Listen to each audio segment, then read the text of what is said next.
And lastly, could you talk to us about vitamin D? What do we need to know about it? The important thing to know about vitamin D is obviously, whilst it's classed as a vitamin and as a nutrient, our main source of vitamin D is through the action of ultraviolet light on the skin. And in the UK, we can only make vitamin D through the action of sun on our skin between the months of about April to September, because that's when the sun is at the right angle within the sky to be able to make vitamin D within our skin. So where you live within the UK will influence that. If you live the further north you go, that will also influence your exposure to vitamin D.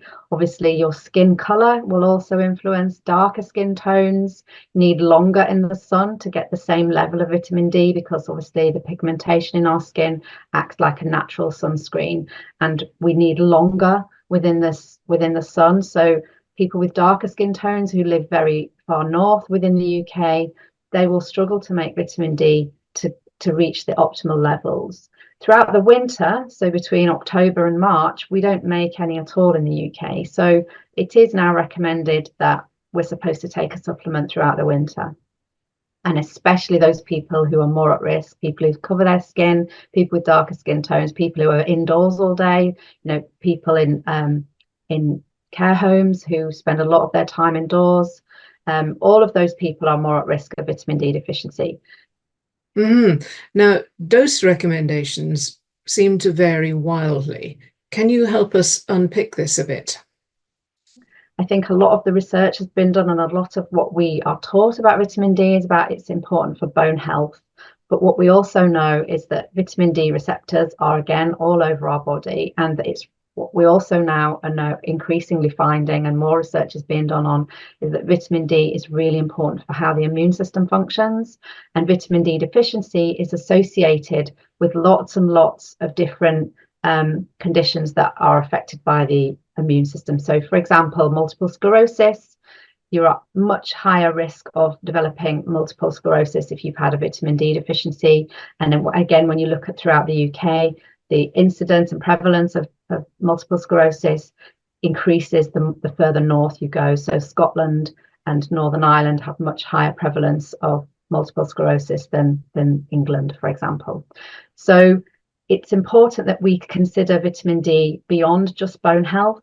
And this is where I think it becomes quite difficult to unpick within the research. And something that I've only learned within the last decade is that magnesium is needed for the enzymes that metabolize vitamin D within the body. So, for example, when our body activates vitamin D into the substance, the type of vitamin D that is needed to create its the activated form, those enzymes that do that job are magnesium dependent. So if an individual is magnesium deficient, they may take a vitamin D supplement, but their body won't be able to access the active form of vitamin D. So again, confounding within research for vitamin D supplement studies, we're not looking at magnesium deficiency within vitamin D studies. And when you look at the SACN report for vitamin D, calcium is mentioned throughout that report over 300 times. Magnesium is not mentioned once.